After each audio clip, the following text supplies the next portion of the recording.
Blessings and welcome to the Path to Freedom. My name is Daniel Roquéo, and as always, I'm very grateful that you're choosing to join me, that you're choosing to tune in to a moment of expanding our consciousness, in a moment of raising our vibration as we move along the path of freedom and the path of awakening. So if you're tuning in for the very first time, I'm absolutely thrilled that you are here. If you're coming back, I'm absolutely thrilled that you are here. Either way, I love it that I get to spend some time with you in coming into ever greater and grander realizations of what it means to be walking this planet, what it means to have this incarnation, what it means to wake up. And so today we are talking, because I'm oftentimes asked how it is that I get to be so calm when there's turmoil, when there's things happening in the world and within myself and in my life. I'm still able to have a sense of calm and a sense of peace around it. And obviously it's no secret. It's no secret. I willingly, and I'm grateful to be able to share the tools, actually the tool that I'm leaning into the most. There are a couple of tools, and today we're addressing one of the two. Let me just share the other one very briefly. So there are two things that I actually lean into that help me navigate and move through whatever I'm moving through with a sense of peace and harmony and wholeness. And the other one, the one that we're not going to be talking about today, is my go-to spiritual principles, which simply means that I continuously remind myself that all is well, that something wonderful is happening, that everything's working for the highest good. And this is so regardless of whether I can see it or not, feel it or not, know it or not. I still remind myself that it is so. And gradually over the years, I have come to know that this is so, even if I can't see it. So that's the other tool that I'm leaning into. Today, we're talking about the tool that allows me to stay grounded, to stay centered in the nowness of this moment, which in turn allows me to not identify with thought forms. That in turn allows me to not identify with judgments and opinions, because of course I'm experiencing stories around what should and should not be, thought forms as to what I would like for others to be able to do, or for myself to be able to do, or in terms of what I would like to see manifested into my experience. Of course, there are discrepancies between what I want to experience and what sometimes come into my experience. But the thing that allows me to stay peaceful and to not identify as much, and this obviously is a gradual process. I've been doing this for many years now, and gradually, incrementally, these presence muscles, as I call them, they grow stronger and stronger and stronger, meaning that I can become aware of intense emotions and intense stories, and still, where I a number of years ago would be completely absorbed and completely consumed by these emotions and these stories, now I'm able to observe them. I'm able to witness them, and I'm able to respond, not react from them, but respond from a space of love and from a space of compassion and from a space of kindness and trust, obviously trust. So I've been talking for a few minutes and I still have not got to the actual tool, but here comes. Are you ready? Drum roll. No, all jokes aside. Well, why? Actually, why put the jokes aside? This is this is a beautiful path. This is a path where we get to allow for ever expanding joy to emerge, where we get to allow for that Buddha smile to increasingly find its way onto our faces. So I'm taking it back. This is not all jokes aside. This is including the laughter. This is including and with the joy and the bliss. So the drum roll again. So the tool that I'm using, it's actually the breath. It's not more difficult, it's not more advanced than that. So, because the breath is always with us, we don't need to have a science or degree in space travel or physiology or physics or chemistry or anything like that to be able to find our way to the breath. The breath is always with us.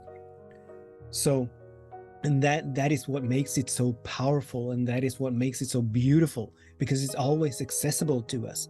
And what the breath does is that, actually, let me begin this way. The breath is so powerful because the breath is always in the now. It is always in the now. We cannot breathe in the past. We cannot breathe in the future. But the breath is always now. And whenever we turn our attention, and thus, and therefore, whenever we turn our attention to the breath, and whenever we are fully present with the breath, we are now. We get pulled back into the nowness of this moment, into the eternal. We get pulled out of time, out of past and present and future, and into the eternal. And even the present moment, the present tense, not even that is the nowness of this moment. I've sometimes used the example of me. If you're listening to this, you might not see it, and even if you're watching, you still won't see it. But imagine that I had like a pimple on my forehead. I could be here, aware of that pimple, and become very embarrassed about it. Now I'm in the present moment. I'm here. I'm not in the past. I'm not in the future, but I'm in this moment. But I'm very self-conscious about what you all will think about my pimple, and how that will affect my value and my worth and all these stories that we create. So the nowness of this moment is not, it's beyond, it's underneath even the present moment. So my practice is simply to be as conscious, to be with the breath as much as possible. As I'm sitting here recording this, I'm with my breath. A part of me, a part of my attention is turned toward the camera, toward the microphone, toward the words that flow through my mouth. I'm not trying to figure out what I'm going to say, but I'm eager to hear what is flowing through my mouth. So the part of my attention is on the external world, right? But the other part of the attention is on my breath, is with my breath. So while I'm talking, and while I'm observing myself, and while I'm listening to myself, I'm also being aware of the chest moving in and out, the air flowing in and out, the breath happening. I don't need to make it happen. I just need to observe it. And that allows me, that anchors me in the nowness of this moment. I was having a conversation the other day, and it could have got quite intense. This individual had some opinions about something that I had done, and we had met to have a conversation about it, and this individual got kind of upset and gave voice to this upsetness and their anger and disappointment. And in that conversation, this is to the best of my ability, this is always my practice. So in that conversation, I was with breath, which allowed me to give this individual the space to express whatever she needed to express. And I could hear the voices, I could hear the excuses, I could hear all the things that the ego does in my mind to justify my actions and to justify the choices that I have made. But as I was with the breath, at least part of my attention was with the breath, I was able to stay non-identified, non-attached to these. So the conversation was not about my part of the conversation was not about to make myself right, to make the other understand where I was coming from, and to see how right I was and how valid my choices were and all of that. That's not what went on. But what went on was me being with the breath, allowing the other to be where they were, allowing them to express whatever they needed to express. And after that, we could lean into when they had sort of emptied out the trash, when they had spewed whatever they needed to spew, we could actually have a conversation around this, where we both got to express, not from a judgmental standpoint, not from a I'm right and you're wrong kind of point of view, but a loving conversation about our experience. We were able to share our experiences, and it was beautiful. And so the breath is so powerful, and that obviously is only one example, but it is my intention to be with the breath always. It's sometimes all that much easier, and sometimes it's darn hard. And sometimes I'm not able to. So I'm obviously moving in and out of it, but it is my intention. And it allows me, as I said, it grants me the freedom to not identify, to not attach myself to the stories that the ego makes up, because that's what the ego does. Stories, projections from the past, fears into the future, whatever the case may be. I get to observe them, but I get to also not identify with them. So being with the breath and coming back to the breath, well, I've been talking a whole lot. It's been a while now, but I've been talking a whole lot about the moments in between, which are these moments where we're not engaged in anything that requires our conscious attention. That's a beautiful space to practice being with the breath. It's like being in meditation, only I'm in the bathroom, or I'm driving my car, or I'm watching TV, or I'm listening to someone. I'm out walking the dog. Just be with the breath. In the beginning, our attention may stay on the breath for, I don't know, a couple of seconds maybe, not even that perhaps. But over time, those presence muscles, they begin to build and they grow stronger and stronger and stronger.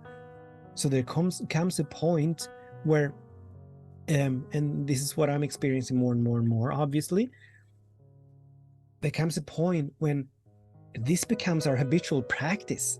This becomes our habitual way of being with the breath, not because I'm urging myself, not because I'm remembering to be with the breath, but simply because that's my practice. Obviously, that also flows in and out. So I'm in a space right now where I've sort of drifted away from that habit, but I know that I'll also emerge into a space when it all sort of flows automatically, more or less. So that is my profound and deepest invitation. Just as gratitude is one of the most powerful practices there are, being with the breath, turning our attention toward the breath, is one of the most profound practices there are, if we desire freedom, if we desire to allow for more love and peace and joy and harmony to flow into our experience, to emerge from within us. If we want the drama, then the breath is not for us. If we want the conflict, if we want things happening all of the time, then the breath is not for us. But if we want to choose to be more in peace, then the breath is absolutely for us. As often as we can remember. Every single day. Every single day. Thank you so much for tuning in, for participating. I had a lot of fun. I hope you did too. Until the next time we meet, much, much love and many blessings. Namaste.